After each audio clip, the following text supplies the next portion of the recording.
Good morning बच्चे।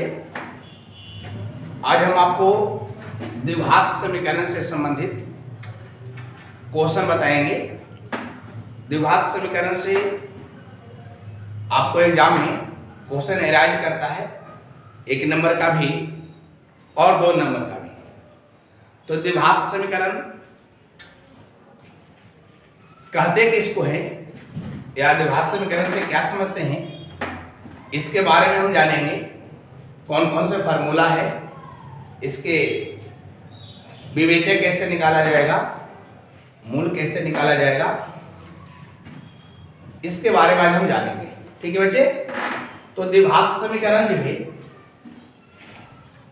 इसके नाम से ही हमको पता चल जा रहा है कि जिस बहुपद का घातांक 2 हो जाएगा उसको क्या कहेंगे, द्विघात है, बहुपद कहेंगे।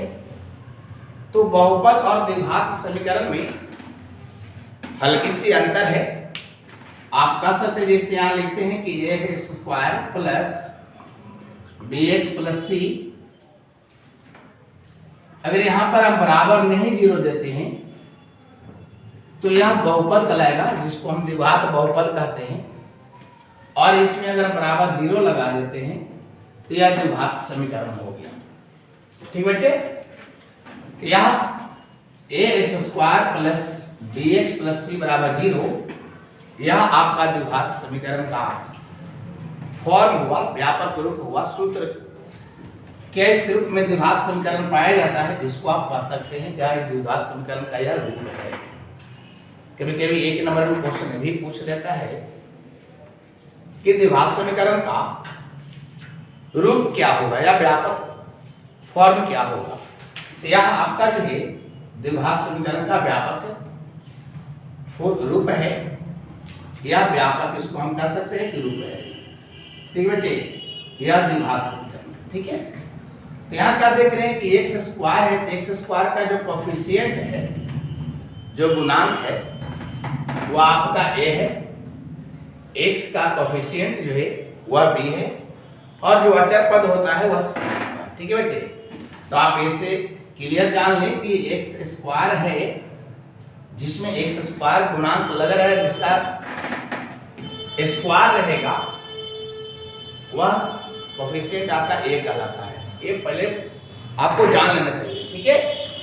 और x का जो गुणांक होगा वह b होगा। ठीक है बच्चे। तो हम इसको आपको जानने के लिए लिख देते हैं कि x² का गुणांक जो है आपका a कहलाता है, और x का गुणांक जो है वह b कहलाता है। ठीक है। और अचर पद जो है वह c कहलाता है। ठीक बच्चे।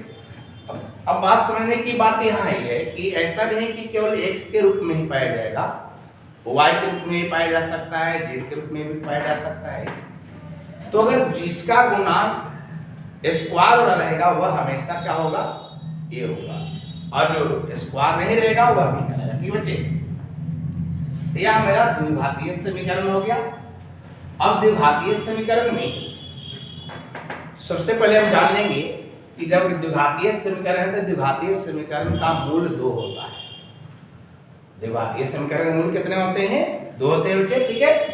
तो यहाँ पर लिख देते हैं आपको हम कि द्विघातीय समीकरण या द्विघात समीकरण, ठीक है, समीकरण के 2 मूल होता है। 2 मूल अल्फा और बीटा होता है। ठीक है बच्चे। ठीक है। 2 मूल होते हैं इसके, अल्फा और बीटा। अब है कि 2 मूल है अल्फा और बीटा, तो आप लोग अगर बहुपद पढ़े होंगे तो वहां पर शून्यकों का योग हम लोग पढ़ते थे। यहाँ पर हम इसको जान रहे हैं कि मूलों का योग। तो मूलों का अगर योग निकालते हैं तो मूल का योग के लिए it means alpha plus beta, मूलों का योग होकर आ जाएगी। इसका फॉर्मूला होता है -b/a। ठीक है बच्चे। मूलों का गुणनफल, मूलों का गुणनफल alpha into beta, alpha into beta equal to c/a होता है। ठीक। अगर हमें अल्फा प्लस बीटा निकालना है, मूल का योग निकालना होगा, तो इस फॉर्मूले का लागू करेंगे। इनमें बी जो है देख रहे हैं कि x का कोफिशिएंट है, तो जो गुणांक रहेगा उसको लिखेंगे। ये देख रहे हैं कि x स्क्वायर का कोफिशिएंट है, उसको लिखेंगे। ठीक है, उसी प्रकार अल्फा इंटू बीटा यानी सी बाई ए होता है। इस फॉर्मूले से हम मूल का योग और मूल का गुणनफल ज्ञात कर लेते हैं द्विघात समीकरण में। ठीक है, अगर आपको अल्फा बीटा दिया रहे और द्विघात समीकरण ज्ञात करना होगा, तो इस द्विघात समीकरण निकालने का फॉर्मूला जो है, द्विघात समीकरण बराबर होता है x square minus alpha plus beta into x plus alpha into beta बराबर 0। इसमें देखिए यह द्विघात समीकरण निकालने का ही फॉर्मूला है, और इसका अप्लाई कब करते हैं, हम इसको यूज कब करते हैं, जब हमें अल्फा बीटा मालूम रहता है तब। इस सूत्र से हम द्विघात समीकरण निकाल लेते हैं। ठीक है, हम आपको सूत्र बताने के बाद आपको क्वेश्चन हम बताएंगे कैसे निकालेंगे इसको। चलिए, अब तो आप समझिए क्या कि अल्फा प्लस बीटा का लोग कैसे होगा निकलेगा, तो माइनस बी बाई ए होगा, अल्फा इंटू बीटा तो सी बाई ए हो गया बच्चे, और द्विघात समीकरण निकालने का फॉर्मूला हो गया x square minus alpha plus beta into x plus alpha into beta बराबर 0। ठीक है, अब यहाँ पर द्विघात समीकरण में एक चीज और हम निकालते हैं जिसको कहते हैं विवेचक या विविधकर। तो विवेचक निकालने का फॉर्मूला जो है विवेचक, या इसको कहते हैं विविधकर। विविधकर इसको हम सूचित करते हैं डी से। तो विवेचक निकालते हैं, तो विवेचक निकालने का फॉर्मूला है बी स्क्वायर माइनस 4ac। ठीक बच्चे, यह आपका विवेचक निकालने का फॉर्मूला है।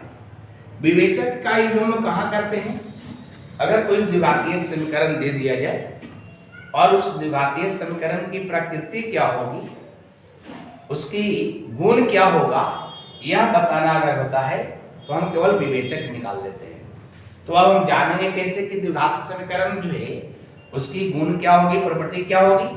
तो जैसे आप सिंपल लेंगे कि यदि d 0 से बराबर हो जाता है, विवेचक जो है बाबू 0 से अगर बराबर होगा तो मूल वास्तविक और समान होगा। वास्तविक और क्या होगा, समान होगा। ठीक है, अब जब वास्तविक और समान होंगे तो इसमें भी एक नंबर क्वेश्चन पूछ लेता है, कभी कभी आपको दे देता है कि यदि किसी द्विघातीय समीकरण का विवेचक 0 के बराबर हो तो प्रत्येक मूल क्या होगा, या समान अगर हो तो प्रत्येक मूल क्या होगा। तब जो वास्तविक और समान होंगे तो वैसी स्थिति में प्रत्येक जो इसका मूल होंगे, प्रत्येक मूल वह माइनस बी बटा 2a होता है। इसका अर्थ हुआ कि दोनों जो मूल होंगे वह समान आएंगे। ठीक है, तो यह आपका एक नंबर इसी आपको याद रखना है कि अगर मूल समान हो तो प्रत्येक मूल क्या होंगे, तो माइनस बी बाई 2a होगा।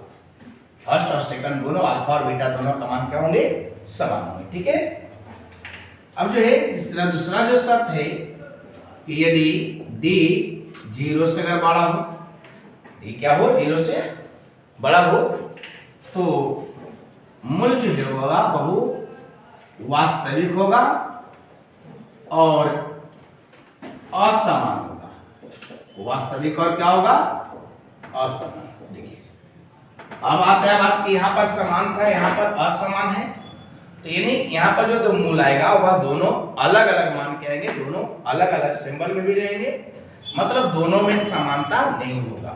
ये भी आपकी क्वेश्चन कभी कभी दे देता है कि वो मूल वास्तविक और असमान कब होगा। तो याद रखना है कि जब d 0 से बड़ा होगा। ठीक है, एक शर्त और है आपका तीसरा में कि यदि d जो है 0 से छोटा हो जाए, d विवेचक जो है आपका 0 से अगर छोटा हो जाएगा तो वैसी स्थिति में मूल वास्तविक नहीं होते हैं, काल्पनिक हो जाता है, और काल्पनिक मूल जो होगा उसका मूल ज्ञात नहीं होता है। जब d अगर छोटा हो जाएगा 0 से तो क्या हो जाएगा, मूल काल्पनिक होगा। क्या होगा बच्चे? काल्पनिक। और काल्पनिक मूल का जो है, काल्पनिक जब आ जाएंगे तो उसका जो है हम लोग मूल नहीं ज्ञात कर पाते हैं, जो कि रहेगा माइनस में। ठीक बच्चे, जो तीसरा आपका जो शर्त है कि यदि जो है d 0 से अगर छोटा हो जाता है बाबू, विवेचक अगर 0 से छोटा हो जाएगा तो वैसी स्थिति में द्विघात समीकरण को हम लोग मूल नहीं ज्ञात कर पाते हैं। ठीक है, तो मूल जो होगा यहाँ पर आपको काल्पनिक हो जाएगा, मूल काल्पनिक होगा।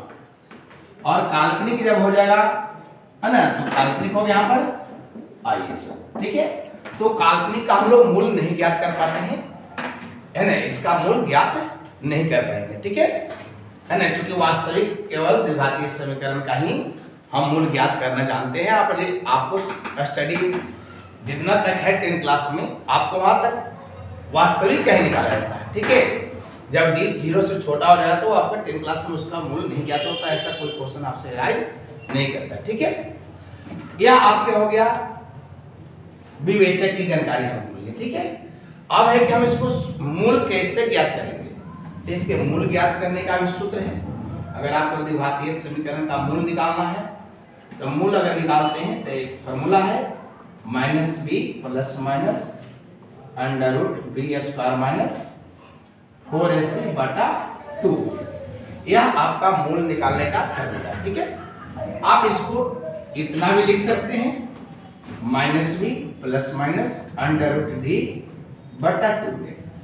अगर आप पहले d निकाल चुके हैं, विवेचक निकाल चुके हैं, तो हम इस फॉर्मूले पर ना अप्लाई करके हम इसको भी अप्लाई कर सकते हैं मूल ज्ञात करने के लिए। ठीक है, तो यह आपको मूल ज्ञात करने का ही फॉर्मूला हो गया, है ना। कभी कभी मूल ना ज्ञात करने के लिए कभी दे देता है कि शून्य भी ज्ञात करें, तो शून्य ज्ञात करना है कि सीसी द्विघातीय के समीकरण में बराबर 0 लगा रहेगा, तो समझिए कि वो मूल ही ज्ञात करना। ठीक है बच्चे, चलिए अब इससे हम संबंधित कुछ क्वेश्चन देखेंगे, है ना। चलिए बेटे, हम यहाँ पर देखेंगे जो आपको फार्मूला बताएं कि शून्य मूलों का योग कैसे निकालेंगे, गुणनफल कैसे निकालेंगे, इससे संबंधित आप क्वेश्चन हम देते हैं। देखिए बोर्ड पर, ये आपका जैसे समीकरण है द्विघात समीकरण, द्विघात समीकरण 2x square minus 5x plus 4 equal to 0। ठीक है, यहाँ पर देखिए द्विघात समीकरण है। अब इस द्विघात समीकरण में हमको निकालना मूलों का योग और मूलों का गुणनफल। अगर हम इसको मूलों का योग निकालें, मूल का योग है ना, तो यानी कि हम माइनस यहाँ पर सॉरी अल्फा प्लस बीटा कहेंगे, मूलों का योग निकालेगा। तो मूलों का योग निकालना है तो इसका फार्मूला होता है -b/a। हम देख रहे हैं कि यहाँ पर b जो है, अब इसमें हम पहचानेंगे कि b किसको कहते हैं और a किसको कहते हैं। ठीक है, तो हम आपको वही बताए थे कि x स्क्वायर का जो कोफिशिएंट होगा वह a कहलाएगा, x का जो कोफिशिएंट होगा वह b कहलाएगा, और अचर जो पद होगा बाबू वह c होगा। ठीक है, तो यहाँ पर देख रहे हैं कि x का जो कोफिशिएंट है वह -5 है, यह निगेटिव साइन है, इसलिए इसको निगेटिव हम पढ़ेंगे, -5 है, यह माइनस और यहाँ पर भी देखिए माइनस है, तो दोनों मिलकर क्या हो जाएंगे, माइनस मिलकर प्लस हो जाएगा। ठीक है, और a का देख रहे हैं कोफिशिएंट यानी x स्क्वायर है, तो x स्क्वायर का कोफिशिएंट देखें 2 है, 2 लीजिए। अभी माइनस से माइनस का हो गया +5 बटा, यह निकल गया मेरा मूलों का योग। अब मूल का हम निकालेंगे गुणनफल, मूलों का गुणनफल यानी अल्फा इंटू बीटा, तो c/a होता है। ठीक है, तो c का वैल्यू क्या पर है 4 है और a का वैल्यू 2 है, तो 4/2 क्रॉस होगा तो क्रॉस कर लेंगे, तो क्या आ गया वैल्यू। इस फार्मूले से हम मूलों का योग और मूलों का गुणनफल हम निकाल लिए। ठीक है बच्चे, अब देखिए अगर इसी से हमको मूल निकालना रहे, क्या निकालना होगा मूल, तो अगर मूल निकालने के लिए कैसे निकालेंगे, यहाँ पे देख लें क्वेश्चन नंबर आपको 2 देखते हैं, जो आपको मूल निकालने के लिए देते हैं मूल कैसे निकलेगा। ठीक है, जैसे यहाँ क्वेश्चन क्या दे कि आपका यहाँ पर क्वेश्चन आपका है 6m² - 7m + 2 = 0। यह द्विघात समीकरण है। इस द्विघात समीकरण का क्या कहता है, मूल ज्ञात करें, का मूल ज्ञात करें या मूल निकालें। ठीक है, तो मूल निकालने के लिए फॉर्मूला अभी बताए थे हम आपको कि minus b plus minus under root होगा, है ना। यहाँ पर आपको देते एम यहाँ पर एम देंगे। चलिए देखिए यहाँ पर कोफिशिएंट यहाँ एम स्क्वायर के रूप में है, तो एम स्क्वायर का कोफिशिएंट ए कहलाएगा और एम का कोफिशिएंट क्या कहलाएगा, बी कहलाएगा। ठीक है, तो यहाँ पर एम लिखेंगे, चूंकि एम के रूप में है, एक्स नहीं लिखेंगे। हम आपको पहले भी बोले थे कि अगर बहुपद सॉरी द्विघात समीकरण जो है आपको जो है ये जरूरी नहीं कि एक्स स्क्वायर के रूप में ही रहेगा, एक्स के रूप में ही रहेगा, वह आपका एक्स वाई जेड एम के उसके रूप में हो सकता है। ठीक है, तो यहाँ पर एम की equal to minus b plus minus under root b square minus 4ac by 2 है। यह आपका मूल निकालने का सूत्र है। ठीक है, हम एम इसलिए लिखे क्योंकि इस एम के रूप में है यहाँ पर। ठीक है, अगर एक्स रहता है इसमें तो हम एक्स लिखते हैं। बी देख रहे हैं क्या बाबू कि -7 है, तो यह माइनस और ये माइनस का लेगा प्लस हो जाएगा बच्चे, प्लस माइनस अंडर रूट -7 का स्क्वायर हो गया 4, ए बराबर क्या हो गया जी 6 हो गया और सी बराबर 2 हो गया। ठीक है बच्चे, बटा 2a इक्वल टू 6। चलिए अब आगे देखिए, यह 7 प्लस माइनस हो गया, 7 के स्क्वायर अगर करते हैं माइनस के तो पॉजिटिव हो जाएगा, तो क्या होगा 49 होगा ये, और इसको हम मल्टीप्लाई कर ले तो 6 चौका 24 दूनी 48 होगा। ठीक है, बटा क्या हो गया 2a, तो क्या हो गया 6 2 जा 12। अब देखिए इसको अगर हम लेते हैं 7 प्लस माइनस 49 से 48 घटा लेंगे तो 1 होगा बच्चा, बटा 12 हो गया, और 1 का स्क्वायर रूट 1 ही होता है। ठीक है, तो 1 हो गया बाई 12। यहाँ पर देखिए साइन प्लस और माइनस है, तो हम एक बार प्लस करेंगे एक बार माइनस करेंगे। ठीक है, तो यहाँ पर देखिए आइए, यह 7 प्लस 1 बाई 12 हो गया, क्योंकि आप नीचे देख रहे हैं हर 12 है, और एक बार 7 माइनस 1 बाई 12 हो गया। ठीक है, 7 और 1 जोड़ देंगे, इसको तो ऐड करेंगे तो 8 होगा बाई 12, एंड इसको घटा लेंगे तो 6 हो जाएगा बटा 2। ठीक है, अभी देखिए क्रॉस हो लेंगे, क्रॉस कर देंगे तो 4 से क्रॉस करते हैं तो 4 2 जाए तो 4 3 जा 12। इसको हम क्रॉस कर देते हैं 6 2 जा 12 हो जाएगा, तो 2/3 और 1/2। यह जो 2/3 आया और यह 1/2 आया, यह आपका मूल ज्ञात हो गया। ठीक है, इस प्रकार हम लोग किसी भी द्विघातीय समीकरण का मूल हम ज्ञात कर सकते हैं इस फार्मूले के सहारे। ठीक है, यह जो आपका फार्मूला है इसके आधार पर आप किसी भी द्विघात समीकरण मूल ज्ञात कर सकते हैं। ठीक है बच्चे।